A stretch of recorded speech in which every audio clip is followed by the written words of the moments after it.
A serial killer was on the loose in western New York. He chose his victims for the color of their skin. The community was gripped by fear, not knowing when or where he would strike next.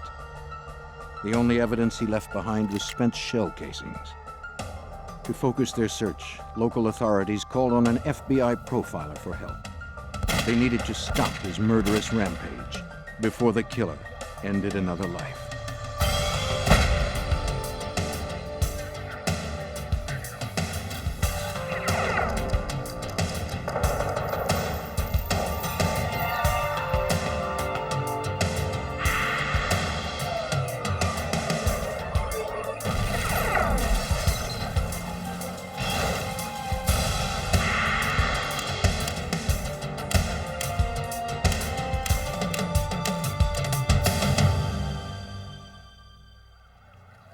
In Buffalo, New York, a sniper targeted African-American men. He held a city hostage and threatened to ignite a racial powder keg. And it looked like others might be following his bloody example. I'm Jim Kallstrom, former head of the FBI's New York office. When it became clear that physical evidence alone wasn't enough to corner the killer, FBI profilers developed other means. Their work provided the only hope of flushing him out and connecting him to his crimes.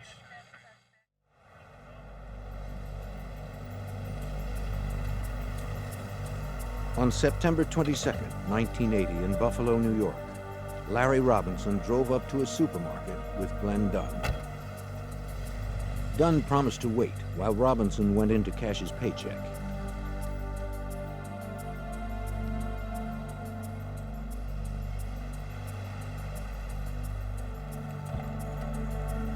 While he waited, Dunn decided to step out of the car for a cigarette.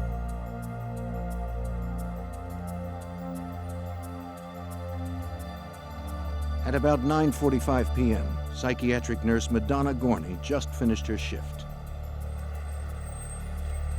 On her way home, she decided to pick up some groceries. Not far from where she parked, Gorney spotted Dunn fidgeting in the shadows. She was alone and felt unsafe. There had been robberies in the area, and Gorney did not want to be another victim. She headed straight for the lit entrance, where she passed another man who appeared to be waiting for a ride.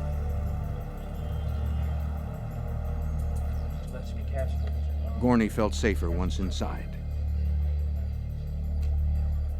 Larry Robinson had only a short wait in line to collect his money.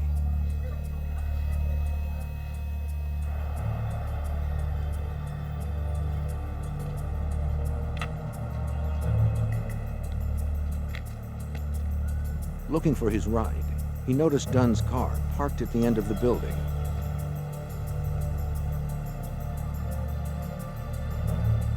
When Robinson tried to get in, the door was locked. Dunn did not respond. Robinson came around to the driver's side and discovered Dunn was not moving. He was bleeding from the head. Robinson ran back into the store to summon help.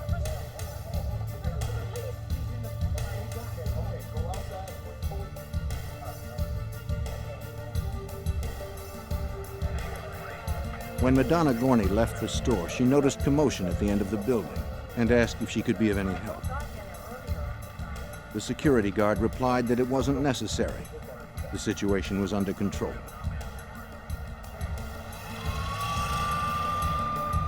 With 3 bullet wounds to his head, Dunn was in critical condition. Paramedics struggled to save the young victim. His heart had stopped. Efforts to revive him were futile. He was pronounced dead on arrival. When police informed Dunn's family, they discovered he was only 14 years old. A forensics team searched for clues to the killer's identity. Fingerprints lifted from the car belonged to Dunn and Robinson. The blood was confirmed as Dunn's. The only trace left by the assailant was spent bullet casings.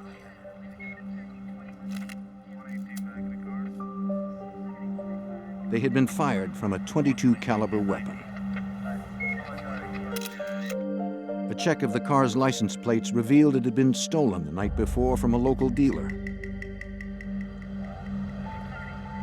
Police questioned Robinson. He told them that he only knew Dunn casually from the neighborhood and did not know the car had been stolen. Robinson said he'd been walking to the supermarket earlier in the evening when Dunn drove up and offered a ride. Friends and family would later confirm that he and Dunn barely knew each other. I'm here at the top supermarket. The crime was already making news. As the story broke, Madonna Gorney returned home from the supermarket, still troubled by the incident. But they did confirm that he is a 14-year-old local resident. This guy that was sitting there. Gorney was upset to learn that a young boy had been killed in the parking lot. She decided to call police the next morning to see if she could be of any help. Buffalo homicide detective John Regan initially thought the slaying might be a result of a car theft ring. Exploring where the stolen car had come from and the people that may have been responsible for it, it became apparent that this was not the focal point of the investigation. To develop leads, police canvassed nearby residents, hoping someone may have witnessed the shooting. A uniformed officer found a witness willing to cooperate and called a detective to question her. Barbara Wozniak lived next door to the supermarket.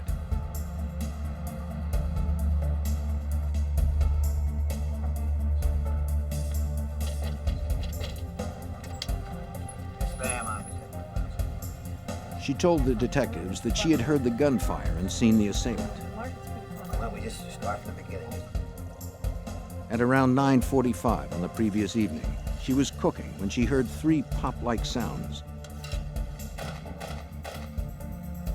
She hurried to her window to see what had caused the noises. She saw a white man running from a parked car. He wore a hooded sweatshirt that obscured his face. Anything else, anything you forgot? While the detective spoke to Wozniak, he was informed that a witness from the supermarket had called offering her help.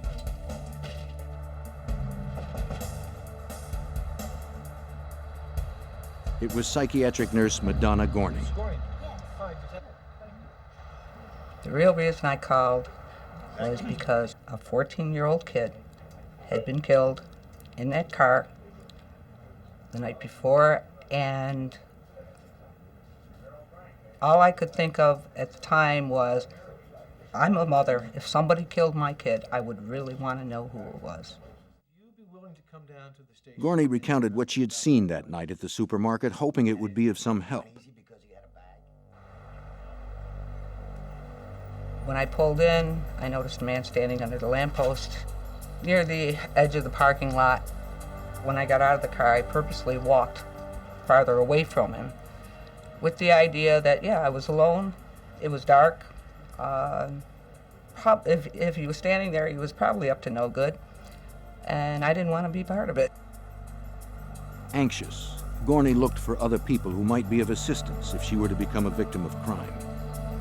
My first reaction was, wow, there is somebody else out here.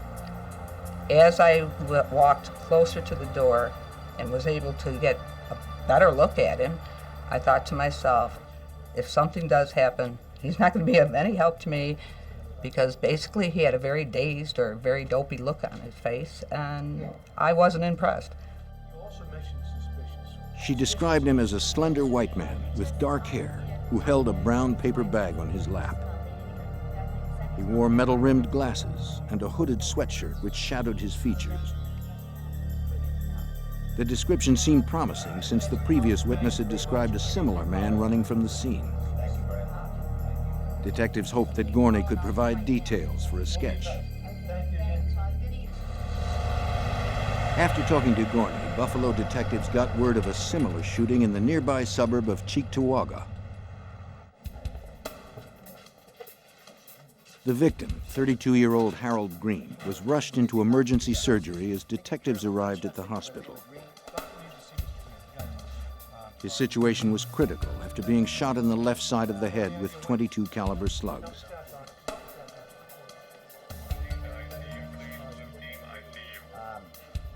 Are you with the green family, man? Detectives found his wife in the waiting room and asked what she knew of the shooting.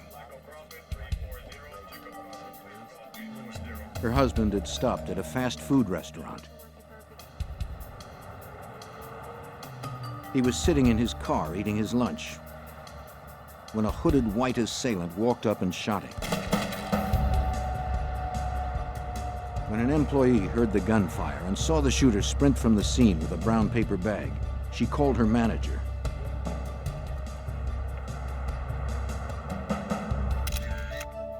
The method of this attack resembled the one from the night before.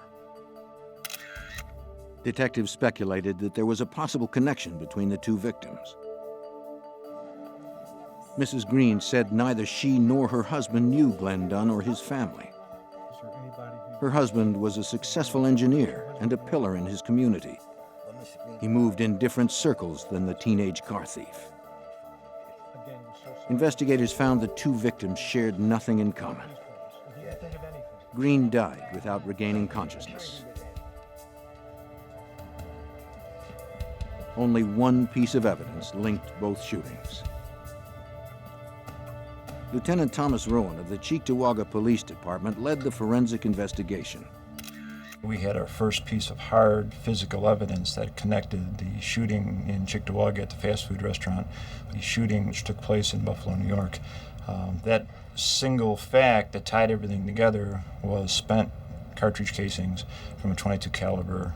At that point, it was only identified as a firearm because we didn't know what type of firearm had produced the spent shell casing. That same night, homicide detectives were summoned to another shooting. It was the third attack on an African-American man in less than 36 hours. 31-year-old Emmanuel Thomas had been killed while crossing a residential intersection. From eyewitness accounts, the investigators pieced together the chain of events.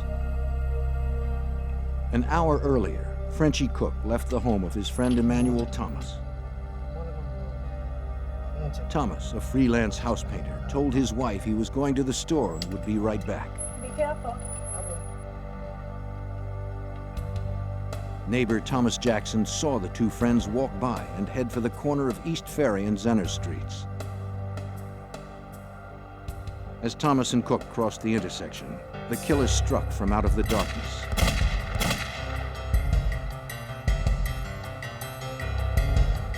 With a gun concealed in a paper bag, he shot Thomas several times in the left side of the head. Thomas collapsed to the pavement. Frenchie Cook was in shock.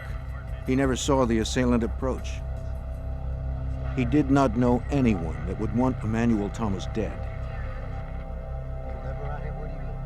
A teenage witness who saw the shooting from across the street described the suspect as a hooded white male, around 5'8" or 5'9". The forensic team retrieved .22 caliber shells resembling those found from the previous shootings. They were sent to the lab for comparison. Detectives had little else to go on. In this particular case, we had two common denominators. We had black men and we had a .22 caliber weapon that was used to kill them. Other than that, there were no connections between the victims, either collectively or even singly, and no connection with a shooter.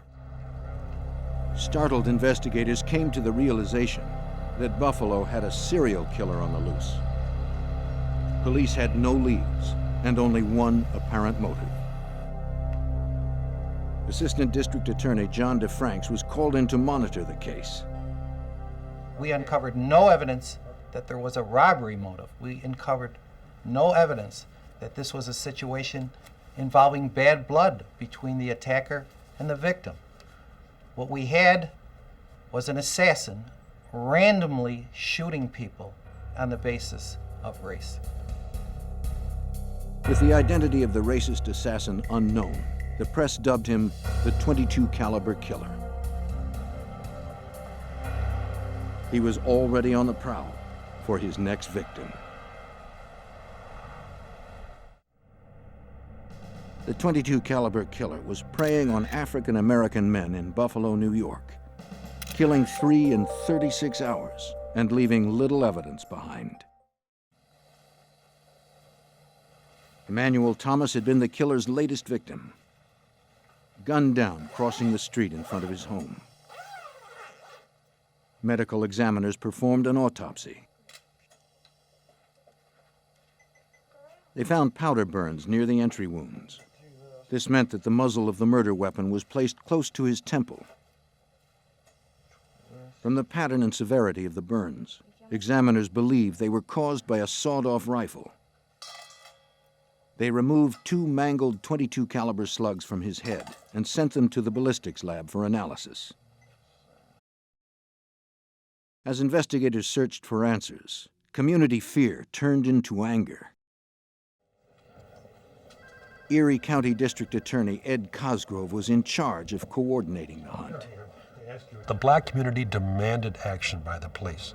And of course, because of the nature of the attacks, and because of the psychotic nature of the person ultimately responsible, it wasn't going to be an easy task. The next day, on September 24th, Joseph McCoy walked down a residential street in Niagara Falls, 20 miles north of Buffalo.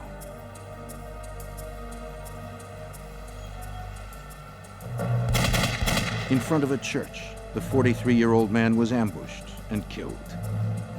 A witness described the shooter as a slender white man dressed in khakis. Once again, police found nothing but .22 caliber shells at the scene. The shells, along with the slugs extracted from the victim, were sent to the Erie County Department of Central Police Services to compare to the others. Lieutenant Thomas Rowan conducted the ballistics analysis. In this case, it presented a rather difficult challenge to the firearms examiners and to law enforcement, is that the bullets themselves, as it went into the body, they broke up, they disintegrated, and broke into tiny little pieces, making specific identification of the weapon from the bullets inside of the victims very difficult, not impossible for the firearms examiners. The shell casings could tell them more. Every gun leaves specific marks on a shell when it fires. The firing pin, ejector, and extractor from a weapon make impressions on the casings. For examiners, this is the gun's fingerprint. They found that the markings on the casings from the 4 crime scenes all matched. The relationship of the firing pin impression, the ejector, and the extractor marks suggested fairly early on that a specific type of weapon was used, and that was a Ruger Model 1022.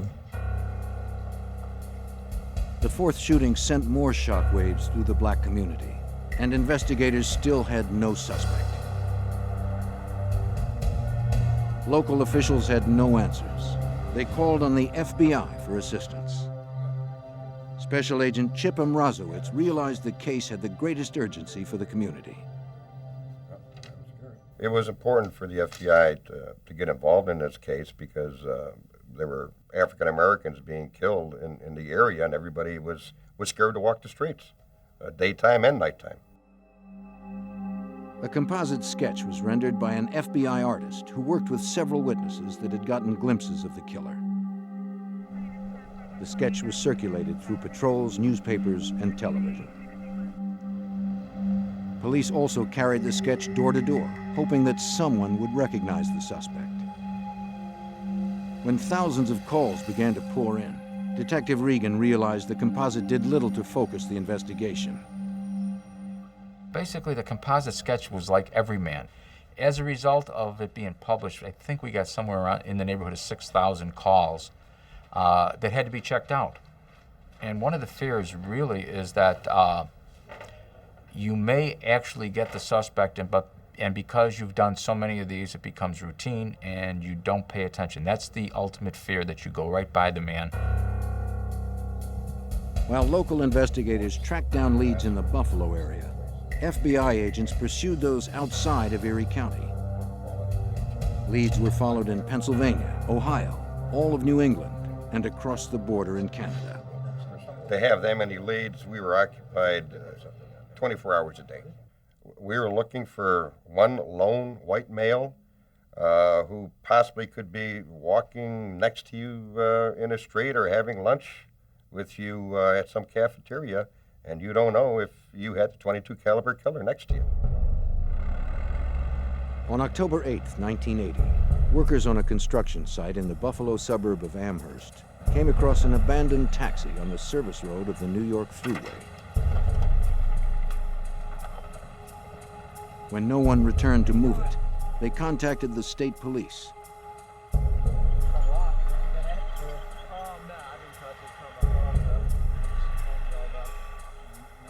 The trooper who responded inspected the empty cab. He found a wallet under the front seat that held a driver's license but no money. It belonged to 71-year-old Parler W. Edwards, an African-American cab driver. The keys were missing, and Edwards was nowhere in sight. The trooper decided to search the trunk, but found it locked. No keys? Nothing. Using a crowbar, he forced it open. He found the missing driver. Parler Edwards was literally bludgeoned to death in a parking lot in the town of Cheektowaga. We found pieces of his skull, parts of his mouth, teeth that had been knocked out, a great deal of blood.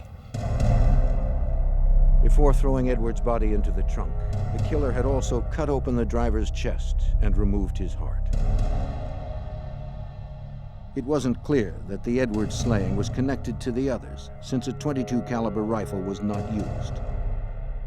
The fact that he was a black male certainly raised suspicion in the minds of the investigators that could the killer have now progressed to mutilation of the body in this case. No one knew for sure. Perhaps it was an isolated incident perpetrated by a copycat killer. Manpower dedicated to the murders swelled to 150 personnel from various agencies. The hotline rang 24 hours a day. No calls led to a suspect. With community pressure mounting, the frustration grew for Special Agent Richard Faireye. In this case, we had several crimes occurring. We had no evidence to indicate who that person was responsible. And for an investigator, it was extremely difficult for us to accept the fact that we could not find anything that could identify this person positively. Early on October 9th, a water worker was driving towards a dock area in the town of Tonawanda, just a few miles from Buffalo.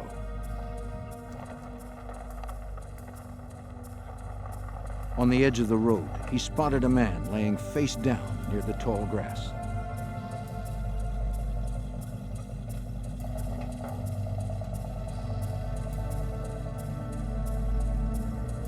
The worker approached and saw that the man wasn't breathing.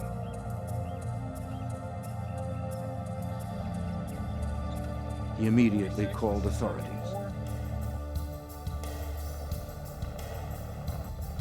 They arrived within minutes.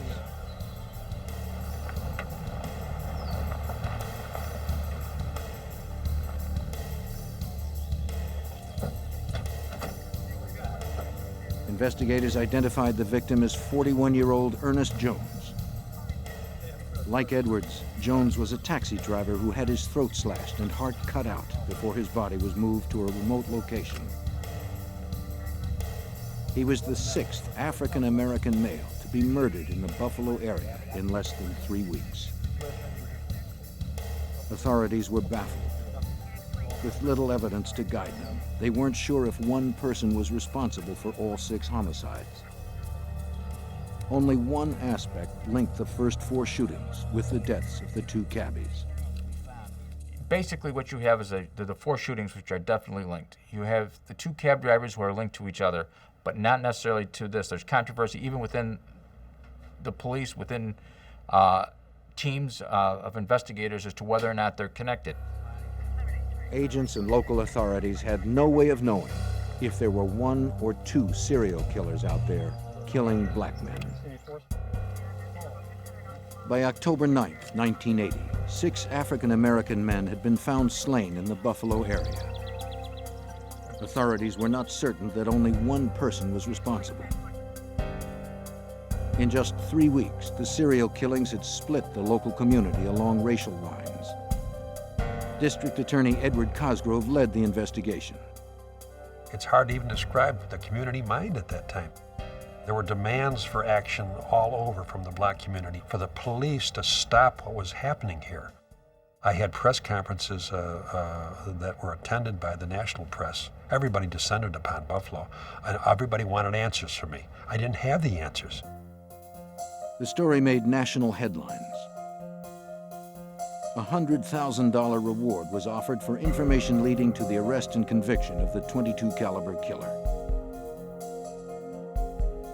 President Jimmy Carter took notice. With the wedge of civil rights violations dividing the Buffalo community, the president declared the investigation a federal case. Local lawmen now had the full resources of the FBI at their disposal. As federal agents began sifting through the collected information, another incident rocked upstate New York. On the night of October 10th, Colin Cole slept in Buffalo General Hospital. Cole was an inmate from a local jail recuperating from a drug overdose. Just as visiting hours were coming to a close, a man walked down the hall of the 7th floor looking for Cole's room. The recovering addict gasped for breath as the man tightened the ligature. A nurse administering medication surprised the strangler. He fled, leaving Cole alive. The nurse alerted hospital security. But the call came too late. It was the 7th attack on a black man in just 3 weeks.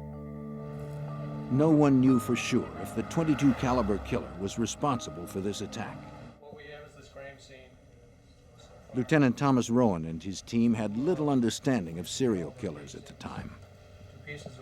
Glimpsing into the mind of a serial killer is like twinkling your toes into the abyss of the very weird.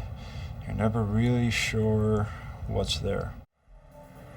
Local investigators needed someone who was more familiar with these types of offenders. They called upon John Douglas of the FBI Behavioral Sciences Unit to provide a profile of the .22 caliber killer. Through this process, Douglas would provide the team with insight to the killer's psychological behavior. Currently senior analyst of appbnews.com, an online crime news website, Douglas spent 20 years pioneering the science of profiling. A profile is designed to come up with the most probable offender. Its goal is to eliminate a lot of false leads. An attempt is being made as well to maybe refocus the investigation of law enforcement or possibly reinforce the investigation by telling them that you're on the right track here. Douglas was on the next plane to Buffalo. During the trip, he familiarized himself with the case files. You have to walk in the shoes of both the subject and walk in the shoes of that victim to truly understand really what took place during that assault. I'm going to be asking myself the question, why? Why this victim? He confirmed what local investigators believed. The only connections among the 6 murder victims were their race and sex. They were black men who had been chosen by at least one killer as targets of opportunity. The strangled survivor, Colin Cole, was not a random victim since he'd been sought out in his hospital room. The profiler believed Cole's attacker was at the very least a racist copycat, not necessarily responsible for any of the murders. Douglas needed to probe further. He had to meticulously recreate each murder from the known evidence. Reviewing all 6 attacks, the profiler looked for behavioral characteristics that could be ascribed to just one offender. When you look at serial killers, you look at patterns as well as signature. Signature is something that the offender does. It's kind of repetitive behavior, but behavior that the subject has to do. It's more of a ritual. Douglas found the behavior from each of the 4 shootings to be similar. The .22 caliber killer had surprised random victims, fired quickly from close range, then bolted, leaving his prey before they were dead. The assassin's signature was a blitz style of attack. The cabbie murders didn't seem to fit that pattern. In those 2 cases, the killer had severely bludgeoned the victims, mutilated them, then dumped them far from where they were killed. The killer had spent a great deal of time with the bodies, even after death. To Douglas, this suggested 2 different killers. There are different types of serial killer. They're the very personal types of serial killers and the impersonal style and type of serial killer. The personal type of an offender wants to look in the eyes of the victim, and they want to spend hours, if at all possible, with their victims, be in a position of total control and domination. That's what really is going to turn them on. It appeared the cabbies were murdered by a personal type of serial killer. Those crimes demonstrated a rage and overkill that were not evident in the shootings. Douglas believed that the psychopathology of the .22 caliber killer left a seemingly different behavioral thumbprint. The assassination style of serial killer are somewhere in an age group between 25 to 28 is when they first begin to surface. And how they could be described as really even more of an asocial type of personality, not so much antisocial, but asocial, keeping to themselves. They generally become obsessed with weapons. They may be found with having multiple weapons as well. The person would probably, if he was in the military, I said that he'd have difficulty in any branch of the service and would probably, at some point, would even receive a discharge. To the profiler, it looked as if Western New York may have had 2 distinct serial killers on the loose. Douglas reported his findings to local investigators. Because the technique of profiling was new in 1980, a few had doubts about its reliability. Some people look at this as this is some type of voodoo or witchcraft. I mean, how are you able to determine, for example, age of the offender? And actually, it's pretty easy once you do enough of these cases. From his experience with similar cases, the profiler added that the .22 caliber killer would most likely be an avid hunter, having a history of menial jobs. Douglas stressed that it was up to the local team to find or eliminate suspects based on his profile. This is a good tool, but really it's you. You're the people up there, you police, you're going to solve the case. I'm not going to solve the case. To me, this is the easy part. I'm just going to try to help you maybe refocus the case, give you an idea, paint a portrait of the offender, but really you're the one who's going to knock on the doors and wear out the leather soles and come up with the suspect. A national all-points bulletin of the .22 caliber killer's profile was received by law enforcement agencies around the country. Investigators had a description, but still had no name. Late in 1980, the FBI and local police searched for leads in the unsolved murders of 6 black men from Western New York. Hoping to focus the massive investigation, an FBI profiler was called in to assess connections between the cases. He believed it was possible that 2 distinct racist killers were responsible. 2,000 suspects were interrogated, but police made no arrests. Buffalo wasn't the only city in New York State facing terror in the streets. 400 miles southeast, in New York City, a knife-wielding attacker was terrorizing Midtown. Commuter Ivan Fraser was the victim of a subway knifing 3 days before Christmas. Blocking the attack with his arm, he survived and reported the assault to the NYPD. At 1:25 in the afternoon, Ivan Fraser noticed another rider talking with an attractive woman. To Fraser, it appeared the man was trying to pick her up. The woman seemed annoyed.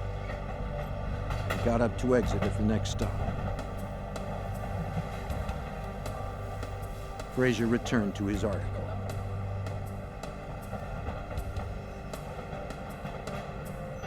Without warning, the man across the aisle slashed Fraser in the forearm and wrist, then dashed away. He described the assailant as a white man in his early 30s with brown hair, wearing a blue jacket. 2 hours later, at 3:30 in the afternoon, 19-year-old Luis Rodriguez was walking on the west side of Midtown Manhattan when he was jumped by a white man demanding his wallet. Rodriguez fought off the initial blow, but the attacker lunged at him again, stabbing him twice in the chest. Before he died, Rodriguez described him to police as a white man with brown hair, wearing a blue jacket. 3 hours after Rodriguez, Antoine Davis was found stabbed to death in front of a Midtown bank. By 10:35 p.m., Richard Renner died in front of a hotel on 49th Street. He was also stabbed. By 11 p.m., the killer was back on the subway looking for another victim.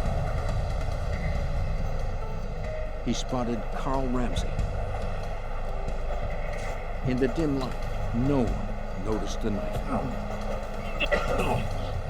Bleeding severely, Ramsey crawled out of the subway. By midnight, he was dead. In less than 24 hours, 4 black men were dead. The New York City press dubbed the killer the Midtown Slasher. The rash of attacks on black men in Manhattan had many similarities to the profile of the .22 caliber killer. New York City investigators called on John Douglas to provide a profile of the slasher.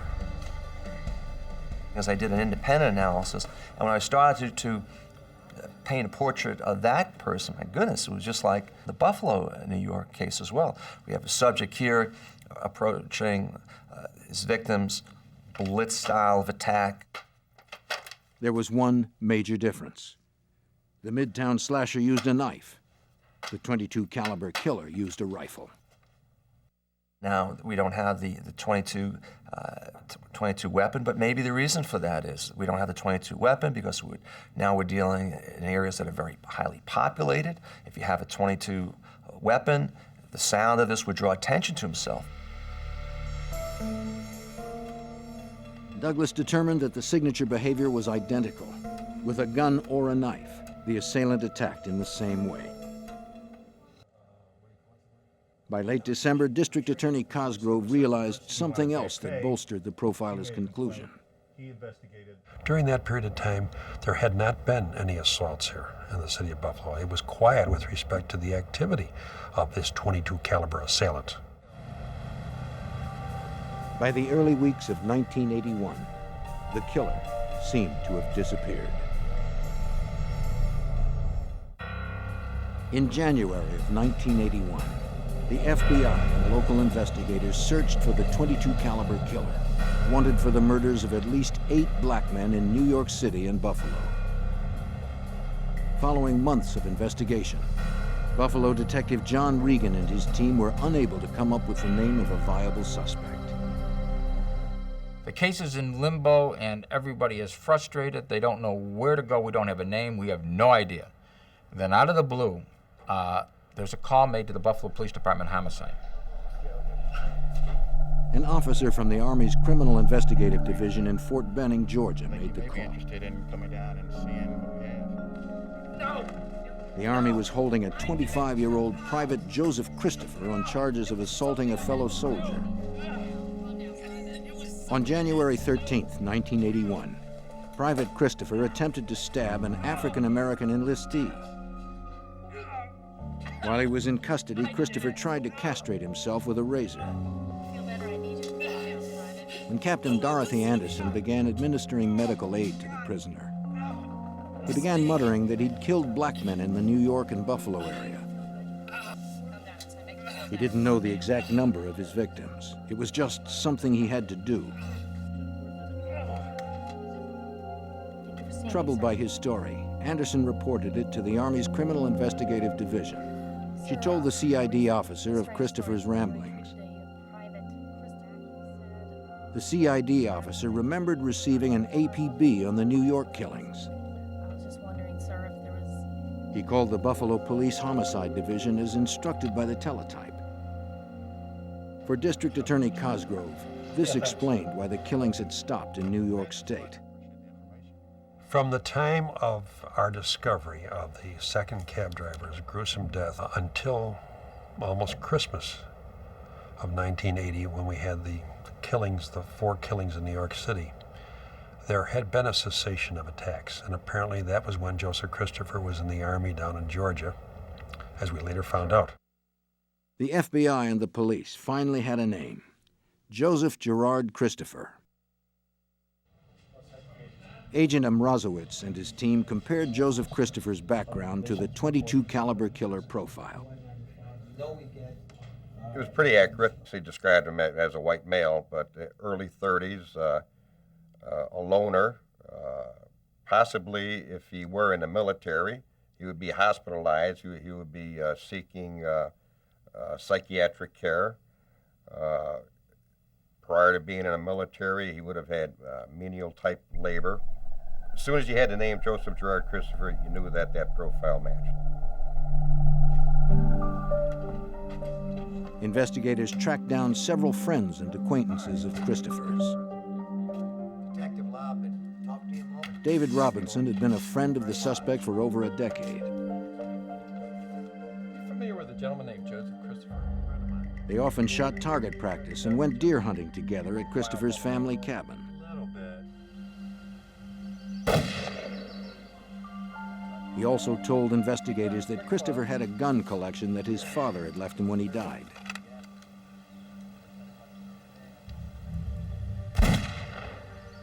The collection included a .22 Ruger rifle, but Robinson never saw one that was cut down. Model gun that was. We'd like to know where your son from is. Investigators secured a search warrant for Christopher's last known residence. Son may be involved with. They arrived at his mother's house in Buffalo, New York on April 22nd, 1981.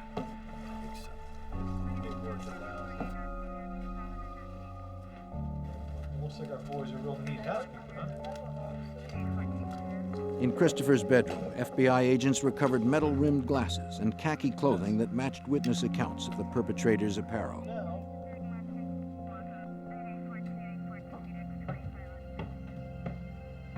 The FBI profile drawn up by John Douglas predicted the .22 caliber killer would be fascinated by guns and the military.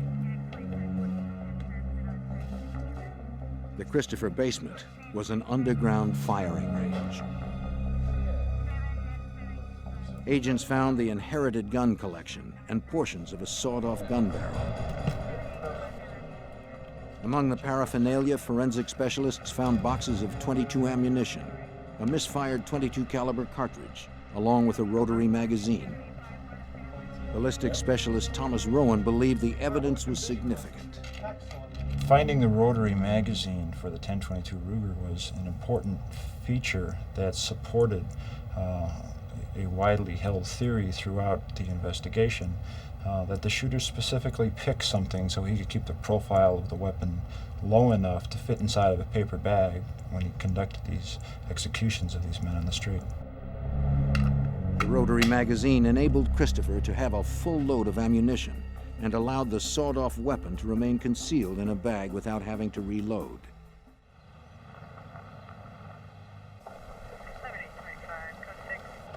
A second warrant allowed investigators to search the family cabin in Ellington, New York.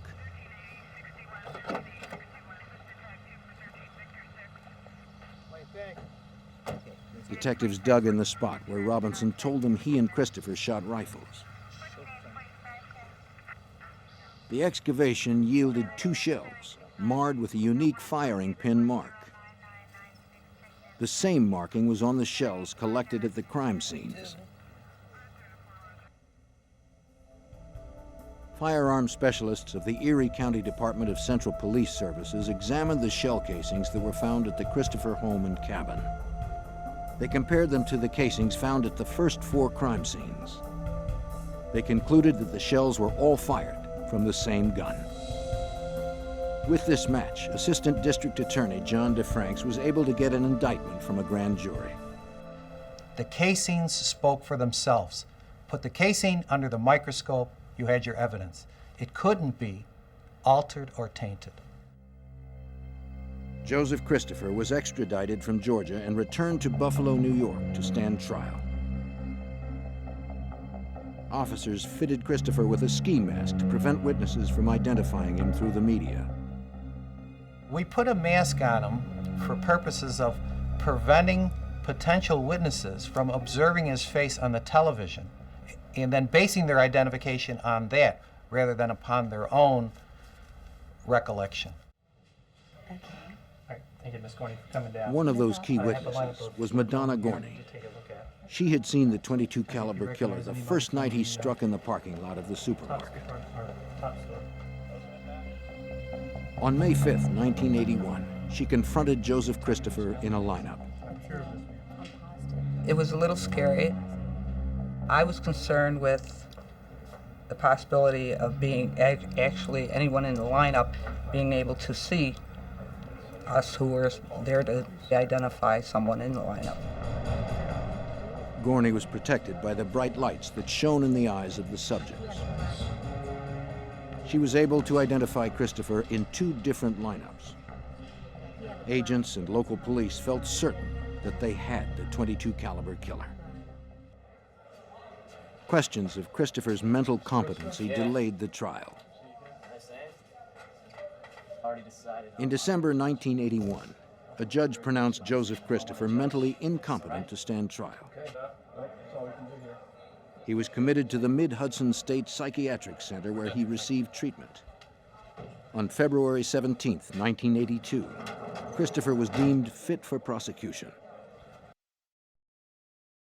The trial began on April 6, 1982. The community watched every step the prosecution took.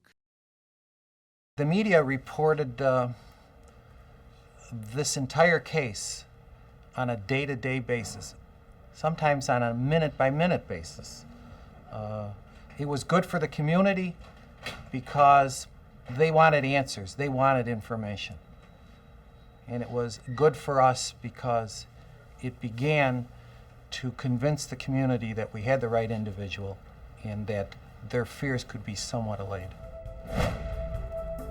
The state jury found Joseph Christopher guilty for the murders of Glenn Dunn, Harold Green, and Emmanuel Thomas. He was sentenced to 60 years to life imprisonment. Prosecutors never tried him for the Manhattan knifings. One question still remained. Was Christopher also the taxicab slasher? Though the FBI profile excluded Christopher as the suspect, he later revealed details of the cab driver's wounds that only the killer could have known. We wanted to make sure here in Buffalo and Erie County that we satisfied the community's need for professionalism, thoroughness, competence, and all the other things that the community expects of its policemen and prosecutors. And we were able to satisfy that need because we were successful. Through science and good detective work, Joseph Christopher would never be free to kill again. He spent the rest of his life behind bars until his death, curiously from a rare form of male breast cancer at the age of 37.